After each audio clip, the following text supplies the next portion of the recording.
Have you ever felt like someone was smiling at you while secretly pulling the strings of your mind?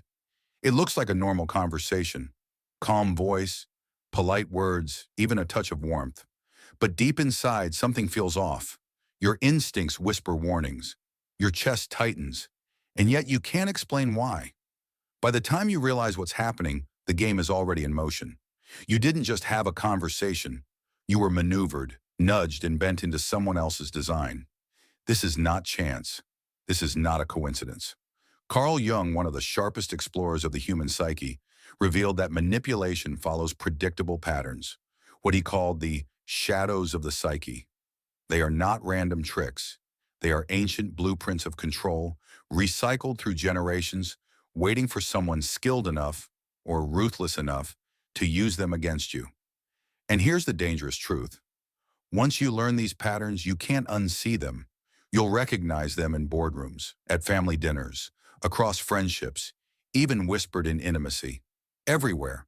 And that's when the world starts to look different, because suddenly you see who is speaking to you and who is trying to use you.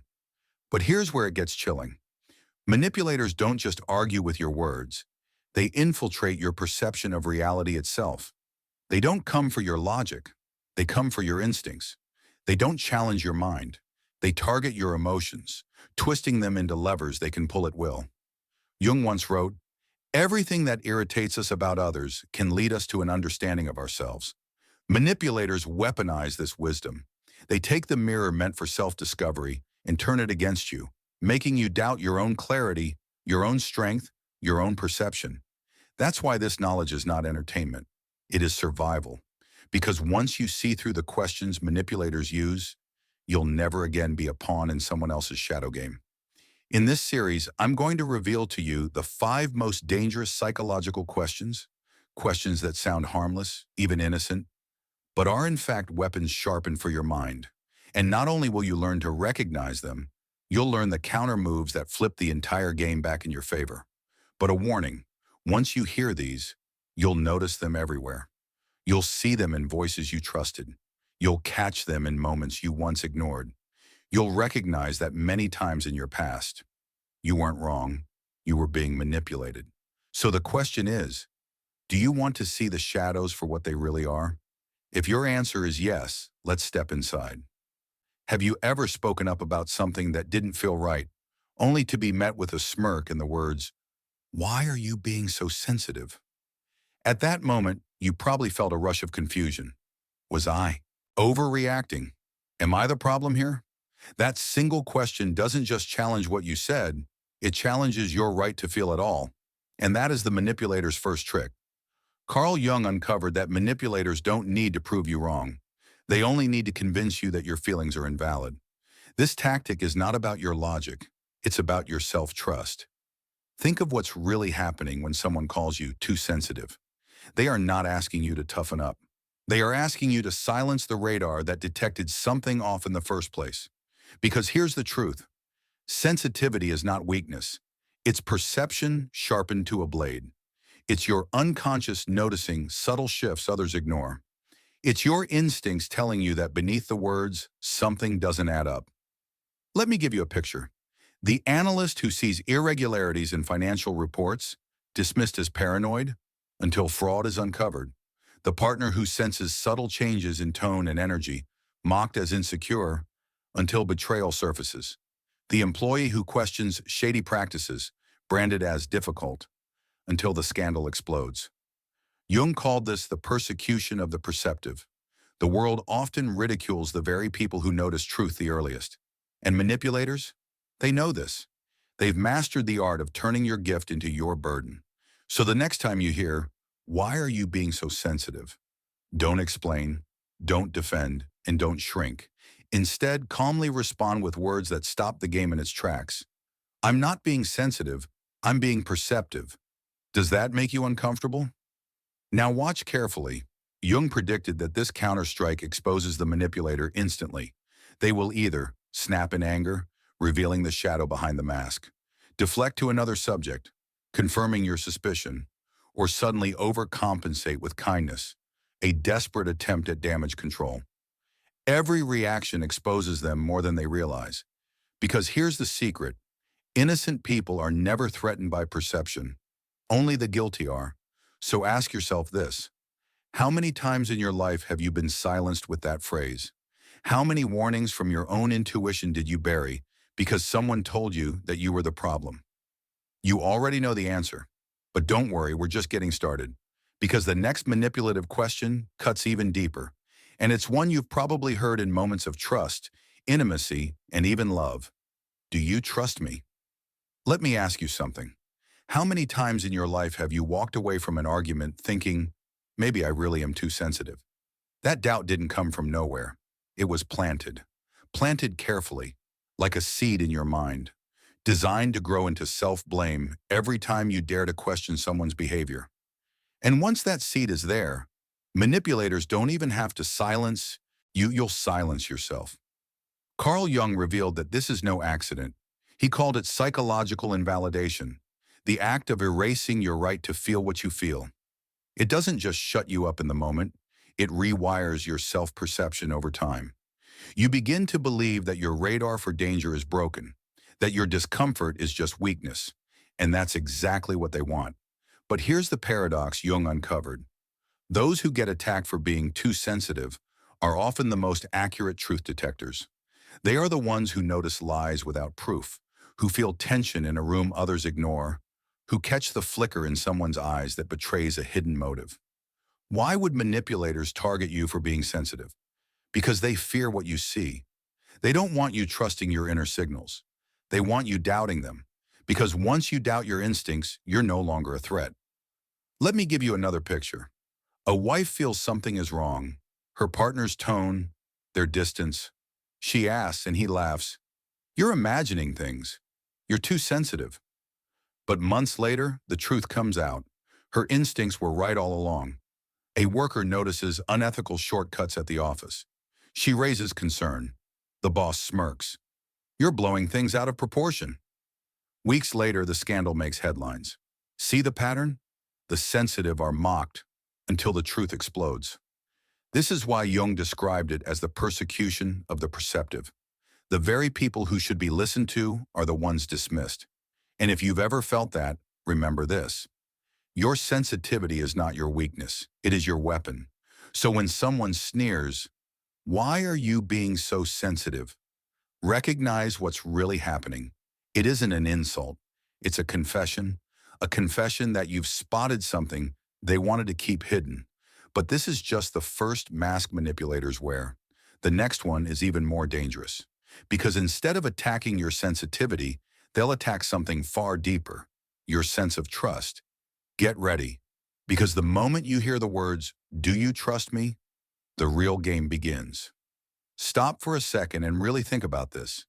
How many times in your life has someone leaned close, softened their voice and said, "You trust me, right?" At first it sounds like intimacy, like closeness, but beneath that sweetness hides one of the most dangerous traps you'll ever face. Because the moment someone asks for trust, they've already admitted they don't deserve it. Carl Jung discovered something chilling. Genuine trust lives quietly in the unconscious. It's felt, not forced. But demanded trust, that comes from the ego. And the ego demanding trust is usually covering for something it doesn't want you to see. Think about it. People who are truly trustworthy don't need to ask for your faith. They prove it every day through congruence, through words, actions, and energy that align seamlessly. You feel safe around them without explanation. But manipulators?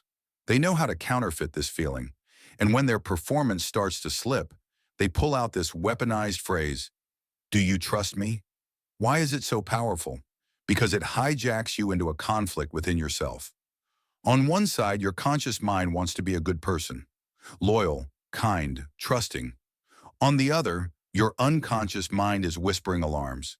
And in that battle between heart and instinct, the manipulator is watching closely, waiting for you to choose guilt over intuition. Picture this. A business partner dodges transparency, hides documents, and yet says, "You trust me, right?"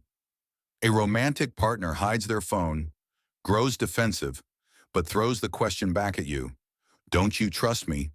A colleague skirts responsibility, then asks, "Surely you trust me?"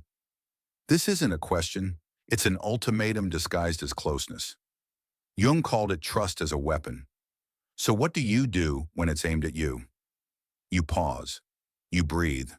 You remember Jung's technique of conscious detachment, and then you respond, not with apology, not with panic, but with calm clarity.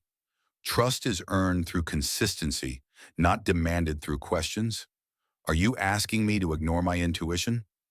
Now watch. A truly trustworthy person will honor that boundary. They will nod, respect your caution, and continue proving themselves through their actions. But the manipulator, they will recoil, they will deflect, become defensive, or try to drown you in guilt. Because nothing threatens a manipulator more than someone who refuses to trade intuition for blind faith. But as dark as this question is, the next one is even more insidious. Because this time, they don't just want your trust, they want to make you the criminal. And they'll do it with a single phrase. Are you accusing me of something? Have you ever noticed how quickly the tables can turn in a conversation? One moment, you're calmly asking a question. The next, you're suddenly the villain. And it usually happens with a single phrase. Wait, are you accusing me of something? Sounds harmless, even defensive. But make no mistake, this is not defense. This is offense.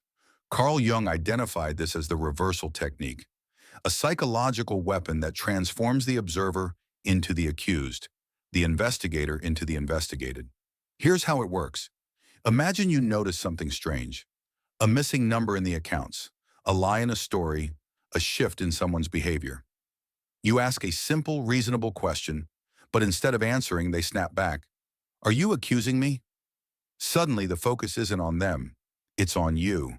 You're left scrambling. No, I wasn't accusing. I was just asking. And in that moment, they've done it. They've shifted the burden. You're now explaining yourself instead of them. Jung warned that this move is more than clever. It's a projection of their own shadow. He wrote, everything that is unconscious in ourselves, we discover in our neighbor, and we treat him accordingly. Manipulators take their guilt, throw it on you, and then punish you for carrying it. It's psychological warfare wrapped in innocence. Picture this in real life. You notice financial discrepancies at work. Your boss leans back and sneers. Are you accusing me of fraud? You question your partner's secrecy. They frown. So now I'm a liar? You point out a friend's broken promise. They glare. What? You think I'm betraying you? It's all the same playbook. Trigger guilt, reverse responsibility, force you to retreat. Jung called this the guilt transfer complex. But here's the counter that ends it instantly. When they say, are you accusing me? Don't panic, don't defend. Instead, use what Jung called the therapeutic pause. Hold the silence. Keep eye contact. Wait 2, maybe 3 seconds. And then calmly say 3 words that shift the entire balance. Should I be? Those words are pure power. Because innocent people never fear questions. Only guilty ones do. And when you respond with composure instead of panic, the shadow they were hiding behind collapses. But don't get comfortable yet, because the next question is the most deceptive performance of all. It doesn't come with anger or reversal. It comes dressed in innocence. The question is simple and yet devastating. Would I ever lie to you? Let me tell you a secret. When someone looks you in the eye and asks, would I ever lie to you? That very question is already a lie. Not because of the words, but because of the intention. Carl Jung discovered that this phrase is never about honesty, it's about control. It isn't designed to reveal truth, it's designed to create emotional debt. Think about the effect. Instead of calmly evaluating facts, you suddenly feel guilty. How could you even think they would lie? What kind of person does that make you? The manipulator doesn't want an answer. They want you to feel ashamed for even wondering.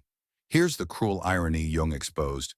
The people who need to insist they would never lie are often revealing their own state of mind. He called it unconscious confession through overcompensation. In other words, the louder someone insists on their innocence, the more you should pay attention. Consider these moments. The spouse who hides their phone but asks with a wounded tone, would I ever lie to you? The business partner who won't open the books but leans in, come on, would I really deceive you? The friend who keeps breaking promises yet acts hurt when you question them. This isn't truth, it's theater. Jung called it the performance of Innocence. Real honesty doesn't need to perform. It doesn't need drama, tears, or wounded expressions. True honesty simply is. That's why manipulators turn to this act. They stage a performance to bypass your logic and activate your guilt. Suddenly, you're not questioning them anymore. You're defending yourself from the silent accusation that you're heartless for doubting them. But there's a way to flip this entire script. The next time you hear, "Would I ever lie to you?" don't get caught in their theater.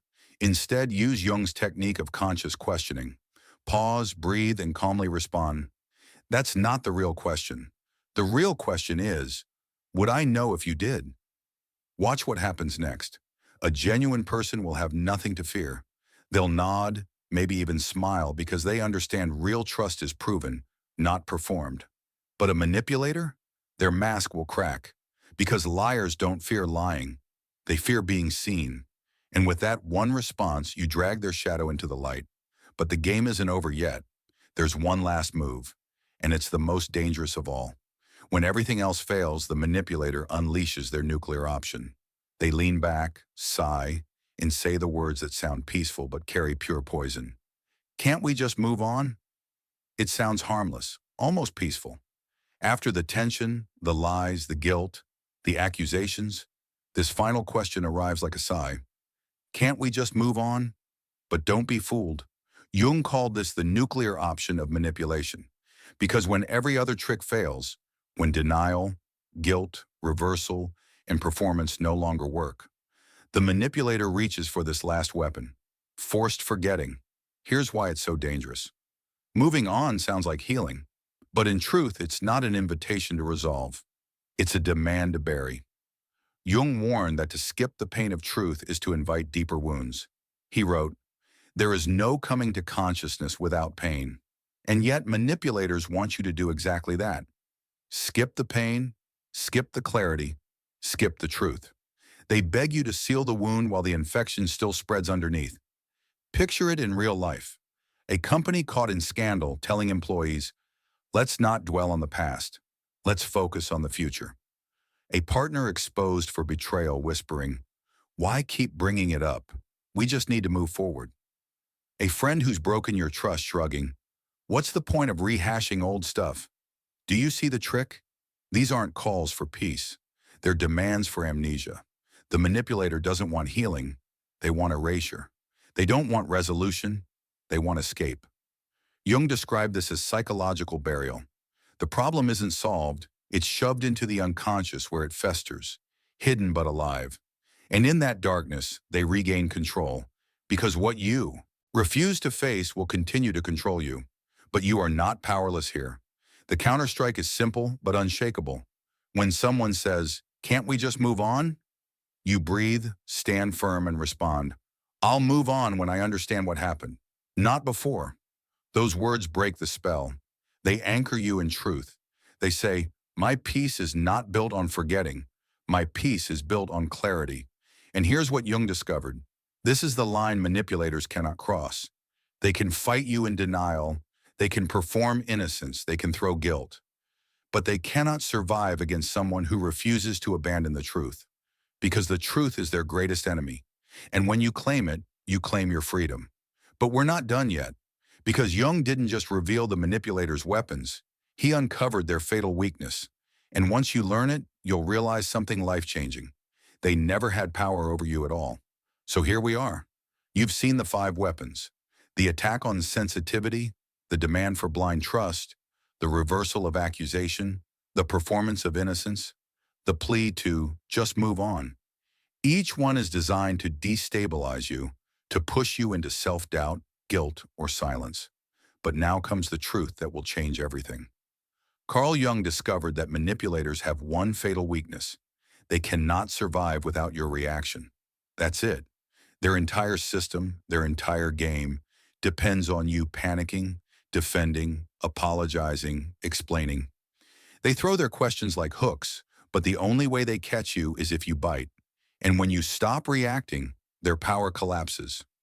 Jung called this conscious detachment, the ability to witness without being consumed, the ability to pause, breathe, and respond not from fear, not from guilt, but from your center. Think of it like this. A manipulator thrives in stormy seas. They want to throw you into emotional waves to keep you thrashing, drowning, desperate. But when you remain calm, steady, grounded, unshaken, you take away the very ocean they swim in. Jung taught his patients this: when you remain calm while others lose control, when you stay clear while others weave confusion, when you hold steady while others try to shake your reality, you become sovereign. And sovereignty cannot be manipulated. Because here's the deeper truth. Manipulators aren't attacking you. They're attacking the wounded parts of you. The complexes Jung described. The guilt complex. The need to be liked complex. The fear of loss complex. They press the buttons of your unhealed self. But when you rise into what Jung called individuation, when you integrate your shadow, accept your sensitivity, honor your intuition, you become untouchable. You are no longer a bundle of reactive wounds they can push and pull. You are whole, and wholeness is immune to manipulation. This is why Jung said, "I am not what happened to me. I am what I choose to become." Manipulators want you trapped in reaction, confused, guilty, silenced. But once you see their game, once you choose clarity over chaos, their power evaporates. Because light doesn't fight the shadow, it simply shines, and the shadow disappears. So here's your initiation. The next time you face one of these questions, don't rush to react. Pause. Feel your feet on the ground. Ask yourself, is this my authentic self responding, or a complex they're trying to trigger? Then answer not from panic, but from presence. And watch what happens. The manipulator will falter. The shadows will scatter. And you will realize the most liberating truth of all. They never controlled you. They only controlled the parts of you you hadn't claimed yet. Claim them now. Stand sovereign, awake, aware, and untouchably yourself. Because in a world of shadows, the awakened are the light bringers. And the moment you stop playing their games, you win. By now, you've walked through the entire shadow maze. You've seen the 5 questions, the manipulator's arsenal, the way each phrase slips under your skin like a knife disguised as a handshake. And you've learned the counter moves that expose them, disarm them, and reclaim your ground. But here's the part most people miss. This isn't just about surviving manipulation. This is about transformation. Carl Jung believed that every encounter with darkness is secretly an invitation to grow. He called it shadow work, the process of becoming stronger by facing what once disarmed you. Think about it. Every time someone tried to shame you for being too sensitive, they were actually forcing you to trust your intuition more deeply. Every time someone demanded blind trust, they pushed you to sharpen your ability to discern actions from words. Every time someone flipped accusations onto you, they gave you practice in standing firm in your truth. Every performance of innocence taught you to see through emotional theater, and every plea to move on revealed your strength in holding to clarity, not confusion. Do you see it now? The very attempts to manipulate you have been your training ground. Each trick was not just a threat, it was a mirror, showing you where your boundaries needed to strengthen, where your self-trust needed to grow.